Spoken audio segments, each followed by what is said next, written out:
everybody. Welcome to the Springfield Sports and Rec 2.0 Fantasy Basketball Podcast. It's another episode. This is Bobert, and with me is Mr. McJeffrey. Yay, another episode. Woo. Yeah, where's the energy? The energy is not the same as it was last time. That was the most energy I've ever seen. Well, it's because Russell was here. You are not enough, Rob. Oh, okay, sorry. And I can't fake it. The energy has to be genuine, and it'll come. Because I'm gonna get fiery about some stuff this week. Okay. We're recording this Monday night, January 18th, MLK Day. Happy MLK just Day. Wrapped up week 4. We're in week 5 now. Yeah, this was a week. This is a lot of crazy stuff happened. Not only was there a trade within last week, there was a trade within the fantasy league. There was a huge blockbuster trade in the NBA. Indeed, and I was affected greatly by it. I was affected by everything last week, and we'll get into it when we go over basically the results of last week's matches. But yeah, I had a couple players on that Brooklyn team that are no longer in Brooklyn. And then certain medical surprises came out of nowhere. And on top of everything, I have Kyrie Irving, and that's been a fucking headache. Did you watch the Brooklyn Nets game tonight? I caught the highlights. James Harden suddenly remembered how to play basketball again, apparently. So what do you know? Russell's overjoyed. I am sure of it. Yes. Well, all right, let's go over the standings here. Let's start at number 10. Again, it is Sean. He won. He did win, but he's in last place currently. Right in front of him in 9th place is John, just over 400 now. He's then followed by Justin. He's 444 in terms of record, and he's doing slightly worse than Ty, who is in 7th place. And then there's me in 6th place. Good old 6th place. Good going. What's funny is my record is tied with Leo's record, which he's in 5th place, and our record is 17 and 19. All right. You guys are almost 500. Good going. Yeah, we're almost there. Just over 500 is Steve in 4th place. He's at 514. Big winner of the week, Steve. Yeah. He looks like his matchup was the most decisive. Then in 3rd place, it's looking like Claw Bearden time. Is that you? No, that's Russell. And Russell. Russell's in 3rd place. Almost. He's close to 600. His record's almost 600, but he's in 3rd place. That is one of the worst team names I have ever seen. Yeah. He's almost at 600, but you know who's over 600 is you. Yes. You in 2nd place. Yes. Still at number 2, however, no longer undefeated. Yeah, you're touting that last week. It was a good idea for you to tout it last week. It was a terrible idea. The basketball gods rained hellfire on me. I said I wouldn't be cocky, and then I showed my cock, and that's what happens. I start I want kudos. I want to be recognized for this, and then bam, 3/4 of my team go to shit. Yeah, I have 5 players on the injury. But you are nipping at the heels of our number 1, Paul, in 1st place. Yeah, Paul's looking pretty good right now. He's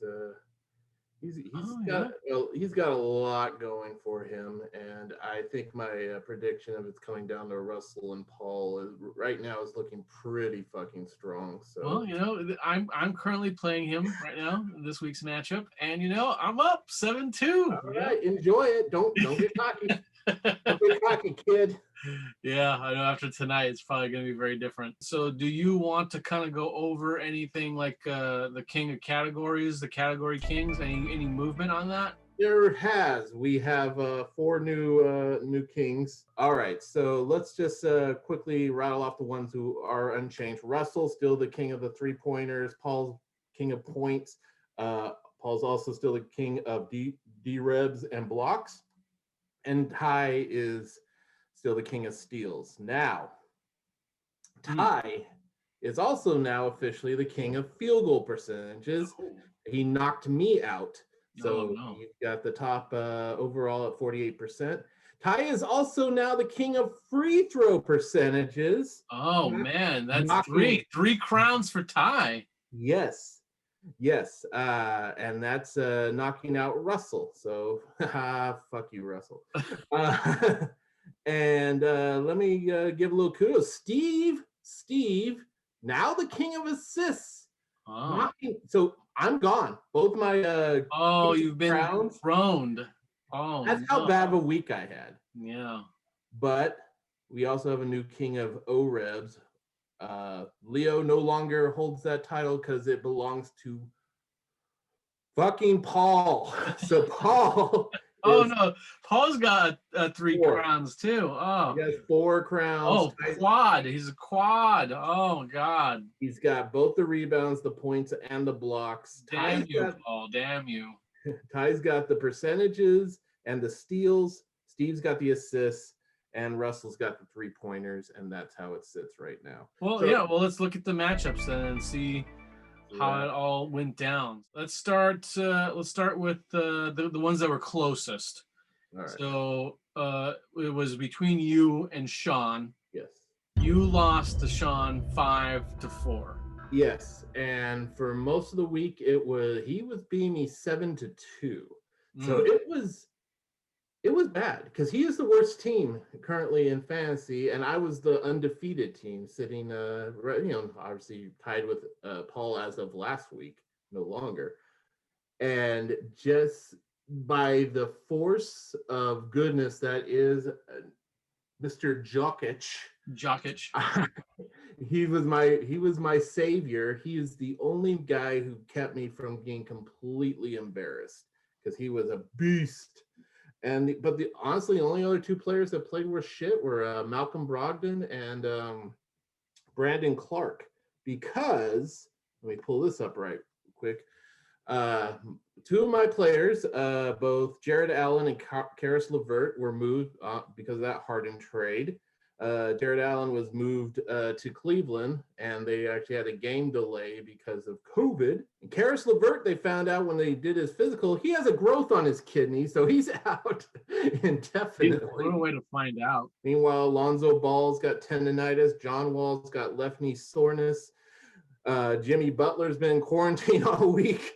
And Kyrie fucking Irving, I don't know what the fuck's going on with him. Yeah, the news around him is so weird and all over the place.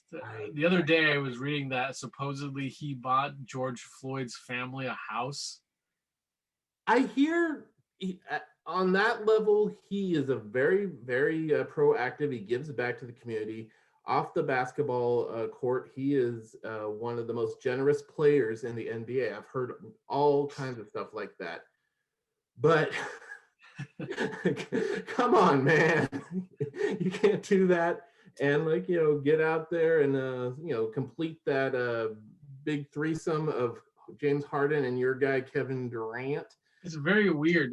So I watched the Nets game tonight where Harden and KG were run together, and I mean they seem really good, almost to the point where if you throw in another piece like Irving, it could derail things a little bit. I don't know, or it could just make it a super team. Honestly, if they moved Kyrie Irving, that wouldn't have been the worst. It won't be the worst thing in the world for me. Because obviously with James Harden there, both Durant and Irving are going to have a smaller piece of the pie. In theory, Kyrie Irving, you know what? I picked him up and I thought, this could go sideways. Because of, it's not like this is new behavior. He's a flat earther. He's like he's a free thinker. But I was actually I was going to be concerned about him being injured, but apparently injury is not the thing I should be concerned about. You should be concerned about his mental health. Yeah, and that's why I've renamed my name the Kanye Irvings because that's what it reminds me of so much. Hopefully this week will be better. It's not starting out great, Yeah. but hopefully some of these players are back. Clearly, COVID affected a lot of people this week. Yeah. Well, go back to the matchups. The next one, also that ended up 5-4, was between me and Leo. I lost to him 5-4, which was a devastating thing that happened. It came down to the very last game of the night on Sunday night. It was that close, huh? Which was between the Kings and the Pelicans. So it was Zion. Zion with his nasty dunk on that player where I don't know that we have. Looking at the matchup, it came down to 3 points made. That was it. I had 52 and Leo had 53. So literally was decided by 1 3-pointer made. Yeah. Good on Leo. Yeah. I mean, I'm not gonna lose sleep over 5-4 losses. Next two battles were all decided 5-3, and that was between Russell and John, where John lost to Russell 5-3, and then it was Ty versus Paul, and Paul beat him 5-3. And both their teams actually did very, very well, but which shows you how dangerous Paul's team is right now. And as we speak, my lead of 7-2 has diminished down to 6-3 between me and Paul, and just in the few minutes. That's what you get for being cocky, man. Oh, can't do it. Can't do it. And the most decisive matchup was between Steve and Justin, where Steve beat Justin 7-2. Steve coming in with the heat. Yeah. With team healthy.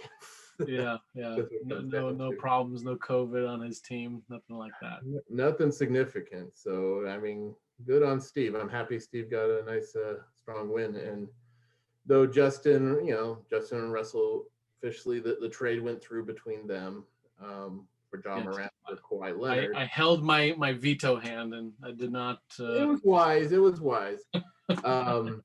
And like I said, it still stands that Russell's looking to win now, and Justin is looking to build up a winning culture in the next few years. So let's move on to the ads and drops of the week. Do you have a super sexy ad of the week that you want to discuss? Do I? There were very few ads this week. Easily the super sexy ad of the week was by Paul, who picked up Shake Milton, who is actually the 12th player of the week. 63% field goal, 92% free throws, 2.5 3-pointers, and 2 steals. To pick this guy right off the waiver is a masterclass move by Paul. Very, very savvy. It's like he's paying attention and he cares. It was like he jumped on it before Justin did. That's how I see it. So good on Paul. His team just got even scarier. There's a little quick shout out to Leo, who did pick up Danny Green, who's kind of has a hot streak going right now.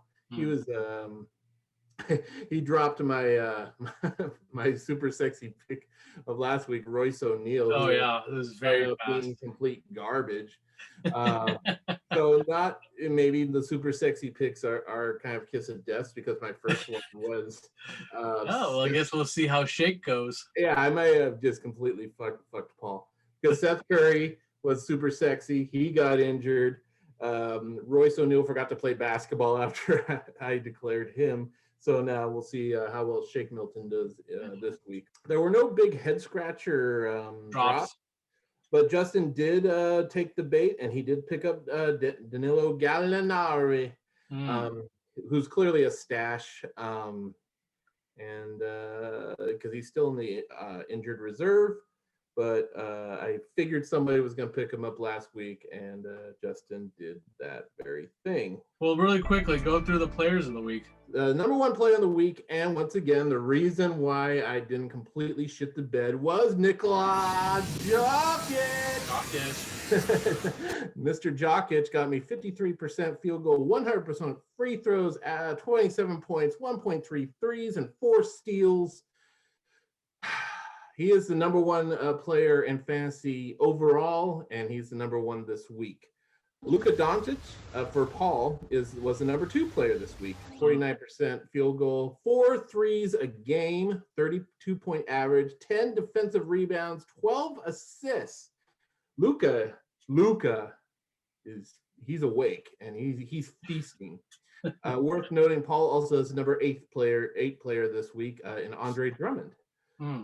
Robbie Bradley Beal still killing it for you. He's the number 3 player this week with a 54% field goal, average of 34 points, 3 3-pointers, 9 assists, 2 steals, and on top of that, you have the number 5 player this week in Kevin Durant. So your Beal Durant duo is pretty formidable. Okay. Well, hopefully it'll get me some more wins. I only have 1 right now.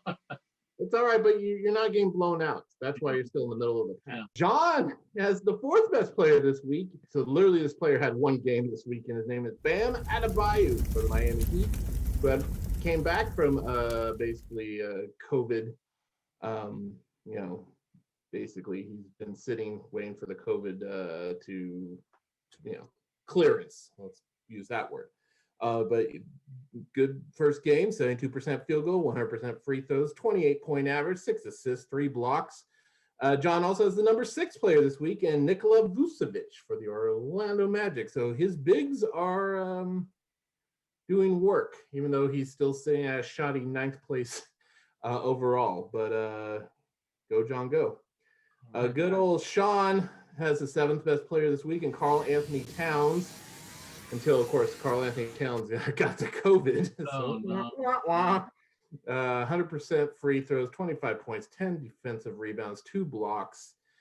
Carl's just having a rough go of it and is a big reason why Sean is in last place. Meanwhile, fucking Russell's got the number 9th player with James Harden, who after leaving Houston remembered how to play basketball. 90% free throw, average of 24 points, 10 assists, 2.5 steals. As long as Kyrie's out, James Harden's gonna be easy top 10 player. He's gonna balla.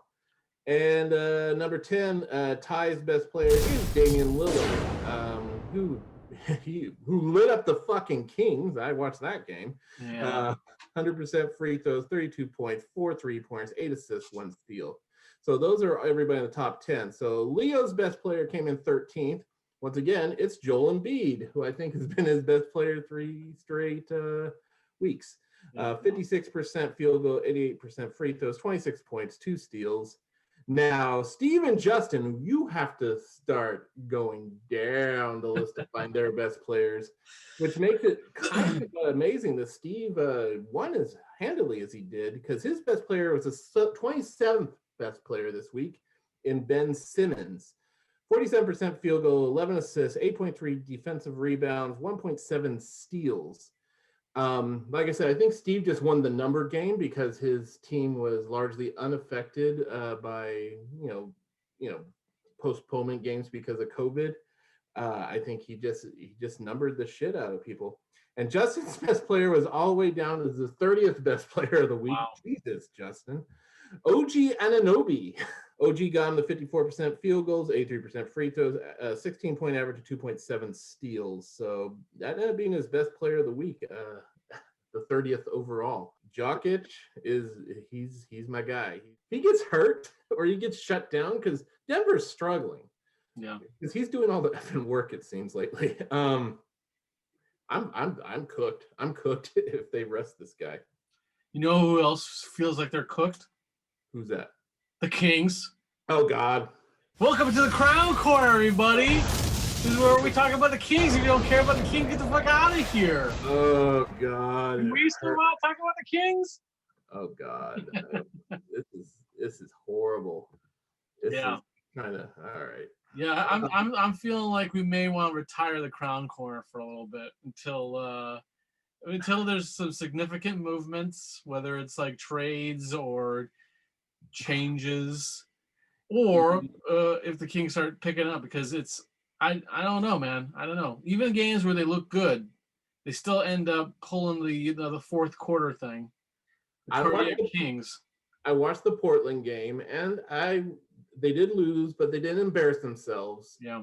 And I take that as a small consolation. Not a constellation, a consolation. Okay. But yeah, they could not stop Damian Lillard, and they couldn't stop CJ McCollum, who were freaking lights out. And yeah, Jusuf Nurkic ended up getting hurt the next fucking game. Why couldn't he have gotten hurt before we played? Not that it matters, because we never seem to take advantage of those situations. Yeah. And then we got totally destroyed by the Clippers. I did not watch any of that. I just saw a score and thought, oh my God, that's disgusting. That's just gross. And then the last game against New Orleans Zions. New Orleans Zions, apparently it was close and it was kind of a heartbreaker. So they've lost 9 of the last 10. That's rough. Yeah. The next game is Wednesday. I won't be watching it. Inauguration day? Oh my goodness. Day's packed. Let's hope it's all sorts of win. Well, let's wrap it up. Right. How do you feel about things going forward from here? Not great.